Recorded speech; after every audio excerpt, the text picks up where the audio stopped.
You're about to meet 6 ATVs that have never seen the inside of a repair shop. Not because their owners were lucky, because these machines were built so well, so simply, and so over-engineered that they simply don't break. While other riders are writing checks for transmission rebuilds and wiring harness replacements, the owners of these machines are just riding. Year after year, decade after decade. The only thing that touches their engines is fresh oil. The only thing that visits their drive shafts is a grease gun. Today, I'm naming 6 ATVs that have proven themselves over 20+ years of abuse. Machines that farmers trust, machines that ranchers rely on, machines that hunting camps pass down like heirlooms. If you're a senior rider from the US, Canada, or Europe who wants a machine you can buy once and ride for the rest of your life, this is your shopping list. Let's start with the undisputed king. Number 1. Honda FourTrax 300, 1988 to 2000. The Honda FourTrax 300 is the ATV that every other ATV wishes it could be. Produced from 1988 to 2000, this machine defined the utility quad segment, and thousands of them are still running today. Here's what makes the FourTrax 300 unkillable. The engine, a 282 cubic centimeter air-cooled single cylinder. No radiator, no coolant, no water pump, nothing to leak, nothing to freeze, nothing to fail. The engine is so understressed that it barely works up a sweat. Honda tuned it for torque, not horsepower. For reliability, not excitement. The transmission, a 5-speed manual with reverse. No CVT belt to burn. No automatic transmission to slip. Just gears, real gears. The same technology that's been moving vehicles for over a century. The shaft drive. No chain to lube, no sprockets to replace, no adjustments. Just a sealed shaft that transfers power from the transmission to the wheels. It's maintenance-free. It's failure-free. It's one of the main reasons these machines never see repair shops. The simplicity. The FourTrax 300 has no power steering, no fuel injection, no ECU, no sensors, no CAN bus. The electronics consist of a CDI box, a voltage regulator, and some switches. When something doesn't work, you diagnose it with a multimeter. You fix it with basic hand tools. I've personally seen FourTrax 300s with over 10,000 miles still running strong. Still starting on the first or second kick. Still pulling trailers. Still climbing hills. What do they need? Oil changes. Air filter cleaning. Valve adjustments every few thousand miles. That's it. That's the entire maintenance schedule. Now pause here. How many of you own or have owned a FourTrax 300? How many miles? Comment below. Because the next machine on this list is the FourTrax's closest competitor. Number 2. Honda FourTrax Foreman 450, 1998 to 2004. The Foreman 450 took everything that made the 300 great and added more displacement, more torque, and more capability. But it kept the same philosophy. Simple, durable, repairable. Here's what the 450 has that newer machines don't. The carbureted engine. A 445 cubic centimeter single cylinder with a simple Keihin carburetor. When the carb gets dirty, you clean it. When the jets clog, you replace them. Total cost, under $20. Total time, an hour. Try that with a modern fuel injection system. The manual transmission. 5 speeds with reverse, a real clutch lever. You shift it yourself. It never fails. It never needs programming. It never throws a code. The steel frame, heavy, strong, weldable. If you manage to crack it, any welder can fix it. A modern aluminum frame? Crack it and the machine is totaled. The parts availability. This is the secret weapon of the 450. Honda sold so many of these machines that the aftermarket is enormous. Every single component is still available. New old stock, reproduction parts, Used parts from parted-out machines. Whatever you need, you can find it. A customer told me about his 2002 Foreman 450. 8,000 miles. Never been to a dealer. He changes the oil. He cleans the air filter. He greases the fittings. That's it. The machine starts every time. It runs like the day he bought it. That's not luck. That's engineering. Now I want to hear from Foreman 450 owners. What year is yours? How many miles? What's the biggest repair you've done? Be honest. Comment below. Number 3.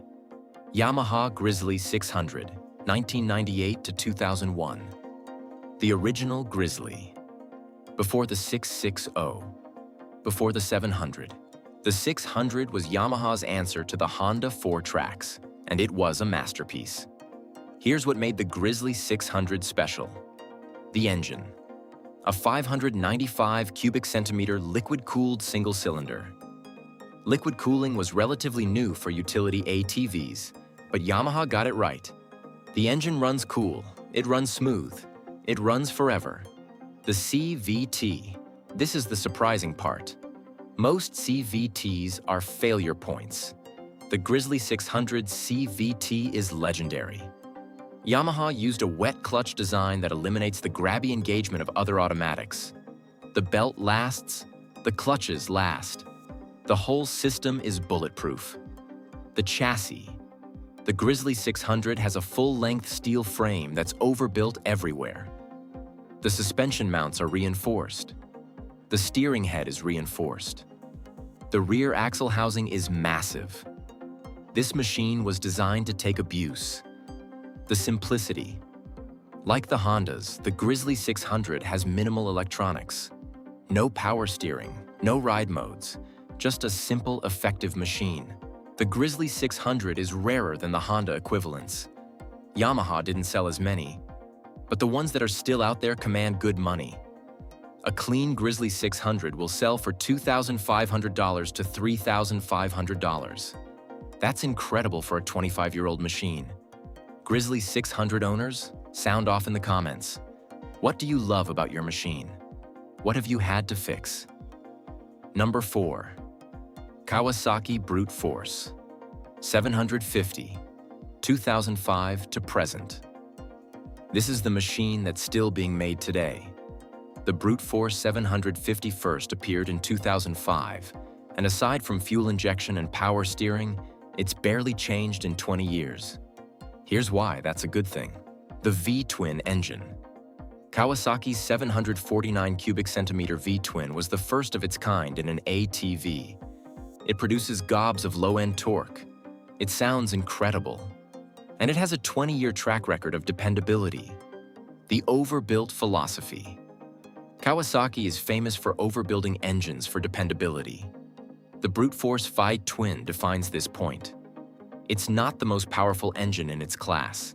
It's not the most advanced, but it's one of the most durable. The CVT. The Brute Force's CVT clutches and belt drive are blessed with long maintenance intervals. Owners regularly get thousands of miles from a single belt. The continuous refinement. Because Kawasaki hasn't radically redesigned the Brute Force, every year is better than the last. The 2008 models added electronic fuel injection. The 2012 models added electric power steering. But the core machine remained the same. All the bugs were worked out years ago. The Brute Force 7.5. Oh, isn't the prettiest machine. It's not the lightest, but it's one of the toughest. Owners report thousands of miles with nothing but routine maintenance. Now pause here. Brute Force owners, what year is your machine? How has it held up? Comment below. Number 5. Suzuki KingQuad 300, 1991 to 2002. The Suzuki KingQuad 300 is the forgotten legend of the ATV world. It doesn't have the reputation of the Honda. It doesn't have the following of the Yamaha. But it's just as good. Here's what the KingQuad 300 brings to the table. The air-cooled engine. A 280 cubic centimeter single cylinder. No radiator, no coolant, no water pump.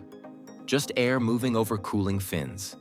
It's the same basic design that powered motorcycles for decades. The simplicity. The KingQuad 300 has nothing fancy. Carburetor, manual transmission, shaft drive, steel frame, basic suspension. Every component is simple, proven, and replaceable. The durability. These machines were built for work. Farms bought them, ranches bought them, hunting camps bought them. They were used hard and put away wet. And they kept running. The price.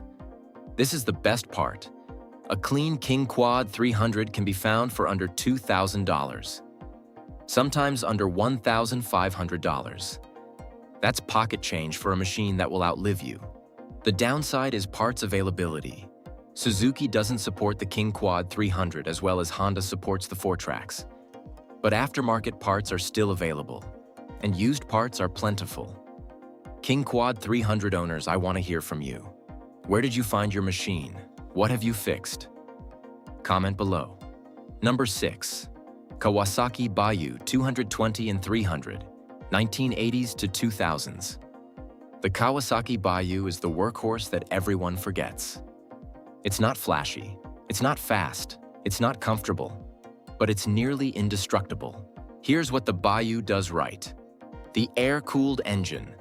Both the 220 cubic centimeters and 300 cubic centimeters versions are air-cooled singles.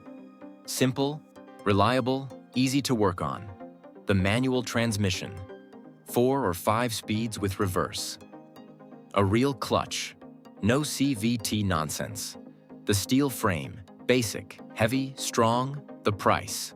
This is the Bayou Superpower. You can find a riding Bayou for under $1,000, sometimes under $500. At that price, it doesn't matter if it needs work. You can fix anything for a few $100s. The Bayou is not a trail machine. The suspension is primitive. The ground clearance is low. The seat is hard.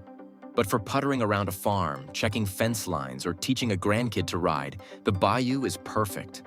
Bayou owners, you're a special breed.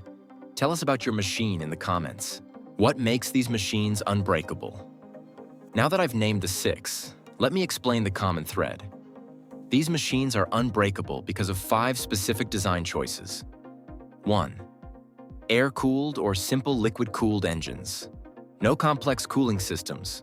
No radiators to clog. No water pumps to fail. Just engines that shed heat through basic physics. 2. Carburetors.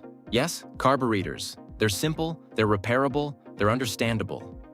A carburetor has no sensors, no computers, no software, just jets, floats, and a throttle plate. 3. Manual transmissions. No CVT belts to burn. No automatic transmission to fail. Just gears. The same technology that's worked for over a century. 4. Shaft drive. No chains to lube, no sprockets to replace, no adjustments. Just a sealed shaft that never needs attention. 5. Minimal electronics.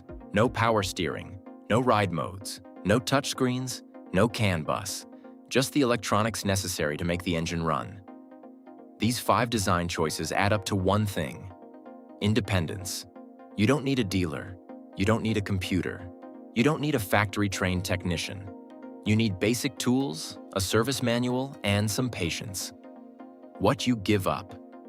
I'm not going to pretend these old machines are perfect. They're not. Here's what you lose compared to a modern ATV. Comfort. The suspension is basic. The seats are hard. The ride is rough. Your back will feel it.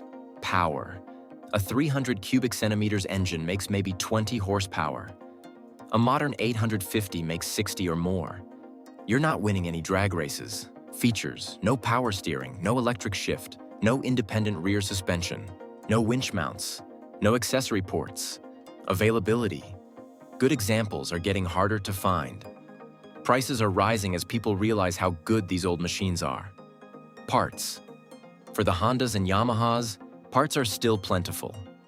For the Suzukis and Kawasaki's, some parts are getting scarce.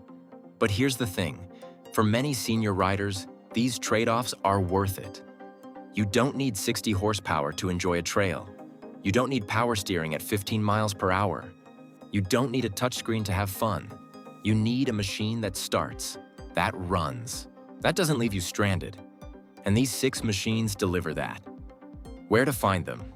If I've convinced you to hunt for one of these legends, here's where to look. Facebook Marketplace, the best source for used ATVs. Search for the model names, set alerts, be patient. Craigslist, still useful in some areas. Fewer listings than Marketplace, but occasionally you find a gem. ATV forums. Every brand has a dedicated forum. The classified sections are where enthusiasts sell their well-maintained machines. Estate sales. This is morbid but true. Older riders pass away and their families sell their well-maintained ATVs. Estate sales can be gold mines. Auctions, farm auctions, equipment auctions, police auctions. You never know what you'll find. What to pay? Here are current market prices for clean examples of these legends. Honda FourTrax 300, $1,500 to $2,500. Honda Foreman 450, $2,000 to $3,500. Yamaha Grizzly 600, $2,000 to $3,000. Kawasaki Brute Force 750, $2,500 to $4,000. Suzuki KingQuad 300, $1,000 to $1,800. Kawasaki Bayou 220/300, $800 to $1,500. Compare those prices to a new ATV at $8,000 to $15,000. The math is not complicated. The bottom line: these 6 ATVs have never seen a repair shop, not because their owners are lucky, because they were built in an era when durability mattered more than features. When manufacturers still believed that an ATV should last 20 years. When engineers designed for abuse, not just showroom appeal. The Honda FourTrax 300, the Honda Foreman 450, the Yamaha Grizzly 600, the Kawasaki Brute Force 750, the Suzuki KingQuad 300, the Kawasaki Bayou. 6 machines that have earned their place in ATV history. 6 machines that will still be running when today's modern wonders are scrap metal. If you can find one, buy it. You won't regret it. Your turn. Now I want to hear from you. What ATV have you owned that never needed repairs? What's the highest mileage machine you've ever seen? Share your stories in the comments. And if you own one of these 6, post a photo. Let the community see what real durability looks like. Next week, I'm making a video about the one ATV that's still being made today that might actually last as long as these legends. Hit like if you want to see it. Until then, keep the rubber side down and the oil fresh. The old ones are still out there. They're still running, and they're waiting for someone who knows their worth.